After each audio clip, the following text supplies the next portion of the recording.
So this is a question that is always asked about, well, I have good friends, I have good neighbors, I have relatives, I have people in my workplace, they are good people. Or maybe I don't know them, but there are a lot of good people in this world. What will happen to them in the akhirah? So no one can ask Allah and challenge Allah in what Allah does. لا يسأل عما يفعل وهم يسألون. No one, لا يسأل عما, whatever Allah does, nobody can ask Him. He is not asked about what He does. This is what the Quran says. لا يسأل عما يفعل وهم يسألون. They will be asked about what they do. So that is the first point to answer this question, and that is, we are not in a position to challenge Allah subhanahu wa ta'ala. Allah follows His own laws and He has legislated those laws. The second point, when it comes to assigning mercy, assigning adhab, assigning heaven and hell, we have a very, very clear rule. We do not assign individuals to heaven and hell. We do not assign personalities to Jannah and Nar, to Rahmah and Adhab. We talk about generalities, not specifics. Okay? Your friend Michael dies. No one has the right to say if Michael died as a Muslim or non-Muslim, he's going to go to heaven, he's going to go to hell. No one. Your friend Mustafa dies. No one can say Mustafa was a pious man, he's going to go to Jannah. Doesn't matter.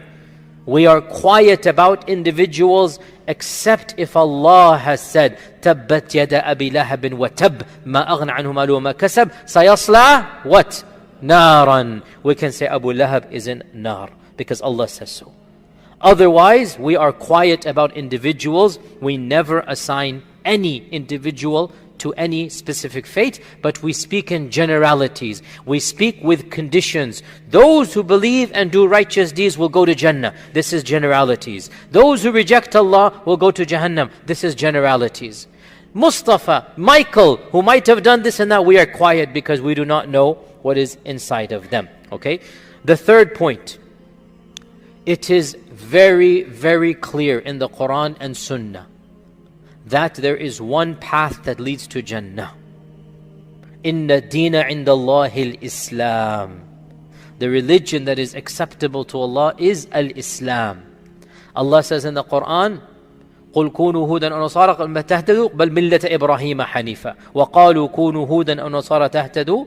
They said, not Allah, they said, be Yahudi, be Nasrani, you shall be guided. Bal, no. Bal here is harfu idrab, you negate what preceded it. No, I will follow the millah of Ibrahim who worshipped Allah alone.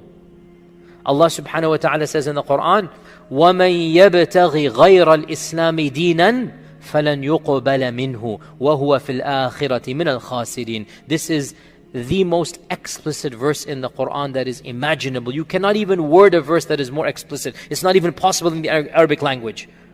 Whoever chooses any other way of life other than Islam, it shall not be accepted of him, and he shall be in the hereafter amongst the losers. You cannot get more explicit than this. Now, having said this, I then went on and I said, all of this we are talking about the paths that lead to Allah, and we say there is one path that leads to Allah.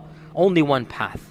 And this does not mean that if somebody says he's on the path, that he is actually on it. I.e., somebody says he's a Muslim, doesn't mean he's going to go to Jannah. Doesn't mean it automatically. Nor does it mean that if somebody is not on the path, that they might not be forgiven as an exceptional scenario and be caused to enter Jannah. The path does not lead to Jannah if it's not Islam.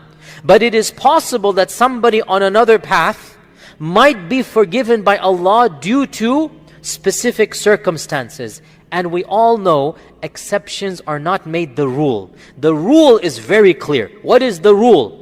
Whoever searches for a religion other than Islam, whoever chooses a religion other than Islam, it shall not be accepted of him, and he shall be from the losers in the hereafter, from the khasirin in the hereafter. So, it is possible that a person is not a Muslim and ends up in Jannah. That is an exception. We never make it the rule. We never say, oh yes, non-Muslims are entering heaven. No! Or else you say something like this, the purpose of Islam becomes meaningless. We said there are exceptions. How do we know there are exceptions? Firstly, Allah says in the Quran, لا يكلف الله نفسا إلا وسعها.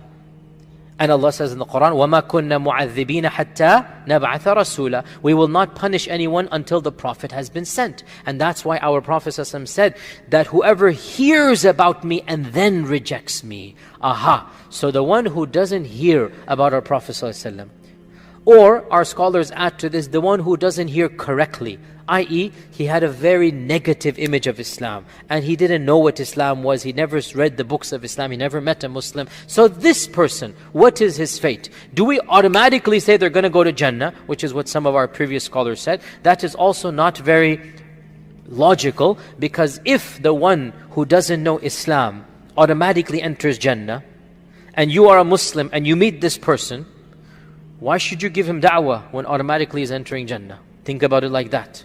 This also doesn't make any sense. Some of our scholars said this, but it makes no sense.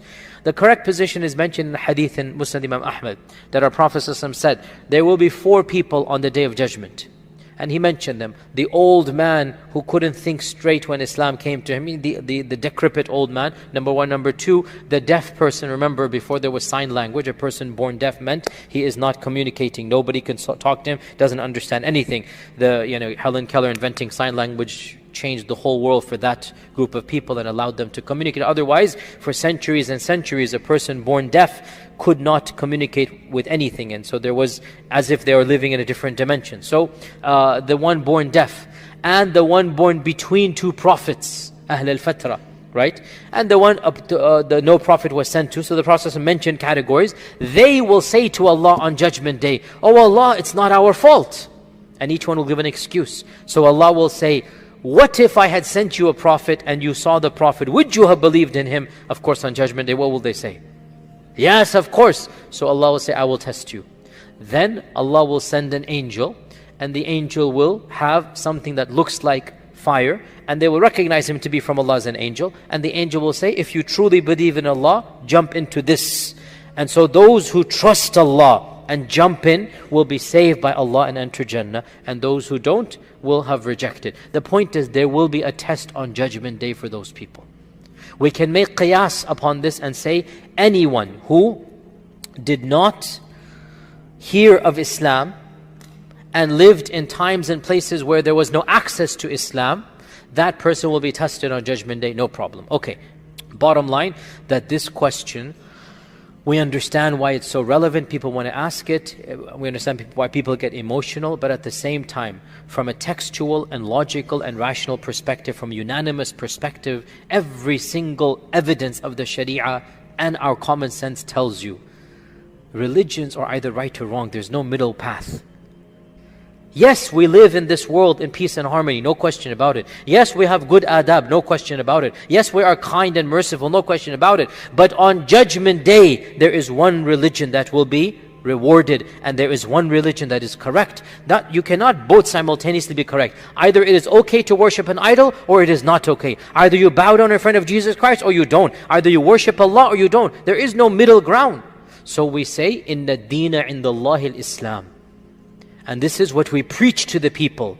But we also realize there will be exceptions. There might be many exceptions, but we never make the exceptions into a what? Into a rule. We never preach the exceptions. Because when you preach the exception, you're negating the rule. You don't go and tell people, oh guys, don't worry, many people will be forgiven on Judgment Day, go ahead and commit sins. No, you don't do that, do you? You say the general rule, the sinner is going to be punished. That's what we preach, right? That's the whole purpose. Similar thing goes over here. We preach there is one way, and on the Day of Judgment there will be exceptions. Now, one final point, again, I went into a lot of detail, but this is very sensitive issues, and people get very emotional, understandably. One of the real problematic issues in our time. So we talked about the one who has never heard of Islam, but was overall religious. We hope good for that person. We hope good for that person on Judgment Day. We don't pronounce any judgment.